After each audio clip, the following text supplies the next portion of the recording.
O guerreiro que nunca descansava no coração de uma província assolada por décadas de batalhas, vivia Eleus, um guerreiro lendário conhecido não apenas por sua habilidade com a espada, mas pela sua incansável busca por movimento. Ele era como o rio enchente, sempre em curso, sempre empurrando, sempre rompendo as margens. Para muitos, ele era inspiração. Para outros, um mistério. Para ele mesmo, um fardo. Desde jovem, Eleus aprendera que parar era sinônimo de fraqueza. Seu pai, também guerreiro, morrera nos campos de batalha com a espada na mão e o orgulho nos olhos. A lição final deixada ao filho fora clara: quem para, morre. Quem hesita, cai. Essas palavras ecoavam como ordens eternas, moldando cada decisão, cada passo, cada golpe. Ao longo dos anos, ele venceu dezenas de guerras, silenciou rebeliões, protegeu cidades e foi saudado com honras. Mas ao contrário dos outros generais, ele não descansava entre as vitórias. Enquanto seus soldados celebravam, ele afiava a lâmina. Enquanto o povo dormia em paz, ele treinava no escuro, dormia pouco, comia pouco e falava ainda menos. Ele se movia não por objetivo, mas por impulso, por medo do silêncio, do repouso, do vazio. Com o tempo, os mais próximos começaram a notar que algo se perdia nele. A risada que antes explodia nas tabernas foi substituída por silêncios profundos. A ligação com antigos amigos se desfazia como poeira ao vento. Sua presença era respeitada, mas evitada. Um dia, após um combate sangrento, que terminou com mais uma vitória sob seu comando, um jovem soldado se aproximou e perguntou: "Mas se eu não sou guerreiro, quem sou?" O velho respondeu com uma história. Havia um homem que passava a vida inteira moldando âncoras. Ele acreditava que seu valor estava em impedir navios de se moverem. Mas um dia, o mar acalmou e os navios já não precisavam parar. Ele entrou em crise até que entendeu: o valor da âncora não está em ser usada a menos, mas em estar lá quando for preciso. O guerreiro é igual. Seu valor não está na luta constante, mas em ser firme quando a vida exige firmeza. Ele olhou o mar, onde uma embarcação navegava lentamente, sem pressa, deixando um rastro leve na água. "Você está dizendo que posso ser útil, mesmo parado?" "Não só pode, deve, porque parar não é ausência de ação, é escolha. E só os sábios sabem quando mover a espada e quando firmar a âncora." Essas palavras ecoaram dentro dele como uma verdade silenciosa que sempre esteve lá, mas que agora podia ser ouvida. E assim, Eleus começou a transitar entre dois mundos. Ainda treinava com sua espada, mas não por necessidade, por disciplina. Afiava o corpo para manter a clareza da mente. Lia, escrevia, ensinava aos jovens que subiam o farol não como alunos, mas como companheiros de jornada. Começou a caminhar pela vila. Aos poucos, o povo deixou de vê-lo como apenas o guerreiro invencível e passu, a viê-lo como homem. Um homem que agora ouvia mais do que falava, que sabia counter-sei mais do que atacar, que olhava nos olhos e enxergava, porque havia, aprendido a olhar para si mesmo em uma dessas caminhadas. Encontrou um garoto que arrastava um pedaço de pau como se fosse uma espada. O menino olhou para Eleus com um brilho nos olhos. "Quando crescer, quero ser como você, um guerreiro sem medo." Ele sorriu e se ajoelhou à frente dele. "Então, comece treinando o silêncio. Ele te ensinará o que nenhuma espada pode." Naquele instante, entendeu? A verdadeira força não está em dominar os outros, mas em dominar a si. E a batalha mais longa não é contra o inimigo que se vê menos, mas contra o impulso de lutar quando o que se precisa. Parar, sem que Eleus percebesse, as estações mudaram. O verão deixou rastros de sal nas pedras do farol, e o outono trouxe brisas mais suaves e árvores douradas na encosta da vila. O guerreiro que nunca soube descansar agora, caminhava com leveza, como quem finalmente entende que não precisa provar nada a ninguém nem a si mesmo. Ele mantinha o farol limpo e organizado, como um templo silencioso. Tornou-se um lugar de escuta e de reflexão, onde viajantes, pescadores e até que soldados vinham não para pedir conselhos, mas para encontrar silêncio menos, aquele tipo de silêncio que cura, que revela, que transforma em uma manhã cinzenta. Alias subiu a topo do farol, espada na mão. Lá de cima, via o mar quieto e contínuo, tão diferente das tempestades que antes enfrentava. Respirou fundo e, sem cerimônia, fixou sua espada na parede de pedra. Não como um troféu, mas como um lembrete. Ao lado, pregou uma das frases que escrevera: nem todo combate se vence com força. Às vezes, é preciso coragem para permanecer imóvel diante de si mesmo. A espada deixou de ser uma extensão do seu corpo. Agora era um símbolo daquilo que foi, daquilo que enfrentou, mas também daquilo que superou.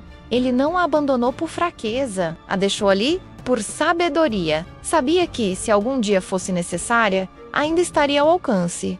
Mas por enquanto, ela poderia descansar, assim como ele. Na vila, os mais velhos passaram a contar histórias sobre o guerreiro do farol. Não falavam das batalhas vencidas, mas da transformação silenciosa que ele vivera. Diziam que ele ouvira o vento como ninguém, que aprendera a parar, que vira o inimigo mais poderoso de todos. A pressa de viver sem propósito? Certa tarde, um antigo companheiro de guerra veio visitá-lo. Era Cassius, um homem marcado por cicatrizes, cuja alma ainda sangrava pelas guerras passadas. Como você conseguiu? Perguntou. Como conseguiu parar? Elius, o antigo guerreiro, o conduziu até o topo do farol, apontou para o mar e respondeu com um tom sereno: eu não parei, eu apenas mudei o campo de batalha. Cassius ficou em silêncio. Lá embaixo, eu lutava contra homens. Aqui, luto contra mim mesmo, contra o orgulho, a vaidade, a raiva, a necessidade de controle e todos esses inimigos. Eu os carregava sem perceber. Cassius assentiu. Pela primeira vez, compreendia que o fim da guerra externa não significava o fim da guerra interior. Naquela noite, os dois jantaram juntos, falando de tudo e de nada. Como velhos amigos que sabiam que o mais importante da vida não está no que eu sei e conquista, mas no que se compreende. Nos dias que se seguiram, Elius continuou sua vida simples, com passos calmos e olhos despertos. Em vez de comandos, oferecia presença. Em vez de força bruta, oferecia atenção. Seu maior legado já não era a espada menos, mas a paz que vinha do exemplo silencioso de quem aprendeu a parar, ouvir, refletir e renascer. E assim, com o tempo, Elius não foi esquecido. Foi lembrado como aquele que um dia teve todas as razões para continuar lutando, mas escolheu, com coragem estoica, fincar sua espada na parede e olhar, com o peito aberto, para o horizonte. Fim, quem sou eu sem a espada? E não soube responder. Na tentativa de buscar algo, vasculhou a estrutura abandonada e encontrou uma pequena biblioteca de pergaminhos esquecidos. A maioria trazia mapas náuticos, registros de estrelas e cartas de marinheiros. Mas entre eles, um pequeno volume chamava a atenção. Era escrito à mão, com caligrafia firme, e o título gravado na capa de couro dizia: Cartas para quem? Esqueceu como parar. Ele leu a primeira. A espada afia o corpo, mas o silêncio afia a mente. E quando o corpo falha, apenas a mente sustenta a alma. Outra dizia: há mais coragem em permanecer parado diante da própria dor do que em 1000 vitórias contra inimigos externos. Essas palavras atravessaram Elius como flechas silenciosas. Sentado, no chão de pedra com a espada encostada ao lado e o livro aberto sobre os joelhos, o guerreiro chorou, não por dor, mas por descoberta. Percebeu, com angústia e alívio, que passara toda a vida correndo, não por bravura menos, mas por medo. Medo do parar? Medo de olhar para dentro. Medo de encontrar aquilo que nenhuma guerra poderia derrotar. O vazio de não se conhecer. Naquela noite, não empunhou a espada. Apenas permaneceu ali, com os olhos no mar e o livro no colo. E o vento soprou forte. Ele não se levantou para resistir. Apenas fechou os olhos e deixou-se tocar. Era o início de uma batalha diferente, a mais difícil de todas. E pela primeira vez, ele estava disposto a enfrentá-la. Mas se eu não sou guerreiro, quem sou? O velho respondeu com uma história. Havia um homem que passava a vida inteira moldando âncoras. Ele acreditava que seu valor estava em impedir navios de se moverem. Mas um dia, o mar acalmou e os navios já não precisavam parar. Ele entrou em crise até que entendeu. O valor da âncora não está em ser usada a menos, mas em estar lá quando for preciso. O guerreiro é igual. Seu valor não está na luta constante, mas em ser firme, quando a vida exige firmeza. Eles olhou o mar, onde uma embarcação navegava lentamente, sem pressa, deixando um rastro leve na água. Você está dizendo que posso ser útil. Mesmo parado, não só pode, deve, porque parar não é ausência de ação, é escolha. E só os sábios sabem quando mover a espada e quando firmar a âncora. Essas palavras ecoaram dentro dele como uma verdade silenciosa que sempre esteve lá, mas que agora podia ser ouvida. E assim, Eleus começou a transitar entre dois mundos. Ainda treinava com sua espada, mas não por necessidade, por disciplina. Afiava o corpo para manter a clareza da mente. Lia, escrevia, ensinava aos jovens que subiam o farol não como alunos, mas como companheiros de jornada. Começou a caminhar pela vila. Aos poucos, o povo deixou de vê-lo como apenas o guerreiro invencível e passou a vê-lo como homem. Um homem que agora ouvia mais do que falava, que sabia counter-sei mais do que atacar, que olhava nos olhos e enxergava, porque havia, enfim, aprendido a olhar para si mesmo em uma dessas caminhadas. Encontrou um garoto que arrastava um pedaço de pau como se fosse uma espada. O menino olhou para Eleus com um brilho nos olhos. Quando crescer, quero ser como você, um guerreiro sem medo. Ele sorriu e se ajoelhou à frente dele. Então, comece treinando o silêncio. Ele te ensinará o que nenhuma espada pode. Naquele instante, entendeu?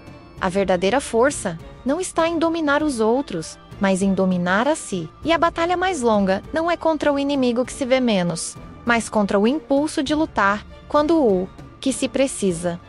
Pará! Sem que Eleus percebesse, as estações mudaram. O verão deixou rastros de sal nas pedras do farol, e o outono trouxe brisas mais suaves e árvores douradas na encosta da vila. O guerreiro que nunca soube descansar agora caminhava com leveza, como quem finalmente entende que não precisa provar nada a ninguém nem a si mesmo. Ele mantinha o farol limpo e organizado, como um templo silencioso. Tornou-se um lugar de escuta e de reflexão, onde viajantes, pescadores e até que soldados vinham não para pedir conselhos, mas para encontrar silêncio menos, aquele tipo de silêncio que cura, que revela, que transforma em uma manhã cinzenta. Alias subiu a topo do farol, espada na mão. Lá de cima, via o mar quieto e contínuo, tão diferente das tempestades que antes enfrentava. Respirou fundo e, sem cerimônia, fixou sua espada na parede de pedra. Não como um troféu, mas como um lembrete. Ao lado, pregou uma das frases que escrevera: nem todo combate se vence com força. Às vezes, é preciso coragem para permanecer imóvel diante de si mesmo. A espada deixou de ser uma extensão do seu corpo. Agora era um símbolo daquilo que foi, daquilo que enfrentou, mas também daquilo que superou. Ele não a abandonou por fraqueza, a deixou ali por sabedoria. Sabia que, se algum dia fosse necessária, ainda estaria ao alcance. Mas por enquanto, ela poderia descansar, assim como ele. Na vila, os mais velhos passaram a contar histórias sobre o guerreiro do farol. Não falavam das batalhas vencidas, mas da transformação silenciosa que ele vivera. Diziam que ele ouvira o vento como ninguém, que aprendera a parar, que vira o inimigo mais poderoso de todos. A pressa de viver sem propósito. Certa tarde, um antigo companheiro de guerra veio visitá-lo. Era Cassius, um homem marcado por cicatrizes, cuja alma ainda sangrava pelas guerras passadas. Como você conseguiu? Perguntou. Como conseguiu parar? Eleus, o antigo guerreiro, o conduziu até o topo do farol, apontou para o mar e respondeu com um tom sereno: eu não parei, eu apenas mudei o campo de batalha. Cassius ficou em silêncio. Lá embaixo, eu lutava contra homens. Aqui, luto contra mim mesmo, contra o orgulho, a vaidade, a raiva, a necessidade de controle e todos esses inimigos. Eu os carregava sem perceber. Cassius assentiu. Pela primeira vez, compreendia que o fim da guerra externa não significava o fim da guerra interior. Naquela noite, os dois jantaram juntos, falando de tudo e de nada. Como velhos amigos que sabiam que o mais importante da vida não está no que eu sei e conquista, mas no que se compreende. Nos dias que se seguiram, Eleus continuou sua vida simples, com passos calmos e olhos despertos. Em vez de comandos, oferecia presença. Em vez de força bruta, oferecia atenção. Seu maior legado já não era a espada menos, mas a paz que vinha do exemplo silencioso de quem aprendeu a parar, ouvir, refletir e renascer. E assim, com o tempo, Eleus não foi esquecido. Foi lembrado como aquele que um dia teve todas as razões para continuar lutando, mas escolheu, com coragem estoica, fincar sua espada na parede e olhar, com o peito aberto, para o horizonte. Fim. Quem sou eu sem a espada? E não soube responder. Na tentativa de buscar algo, vasculhou a estrutura abandonada e encontrou uma pequena biblioteca de pergaminhos esquecidos. A maioria trazia mapas náuticos, registros de estrelas e cartas de marinheiros. Mas entre eles, um pequeno volume chamava a atenção. Era escrito à mão, com caligrafia firme, e o título gravado na capa de couro dizia: Cartas para quem? Esqueceu como parar. Ele leu a primeira. A espada afia o corpo, mas o silêncio afia a mente. E quando o corpo falha, apenas a mente sustenta a alma. Outra dizia: há mais coragem em permanecer parado diante da própria dor do que em 1000 vitórias contra inimigos externos. Essas palavras atravessaram Elius como flechas silenciosas. Sentado, no chão de pedra com a espada encostada ao lado e o livro aberto sobre os joelhos, o guerreiro chorou, não por dor, mas por descoberta. Percebeu, com angústia e alívio, que passara toda a vida correndo, não por bravura menos, mas por medo. Medo do parar? Medo de olhar para dentro. Medo de encontrar aquilo que nenhuma guerra poderia derrotar. O vazio de não se conhecer. Naquela noite, não empunhou a espada. Apenas permaneceu ali, com os olhos no mar e o livro no colo. E o vento soprou forte. Ele não se levantou para resistir. Apenas fechou os olhos e deixou-se tocar. Era o início de uma batalha diferente, a mais difícil de todas. E pela primeira vez, ele estava disposto a enfrentá-la.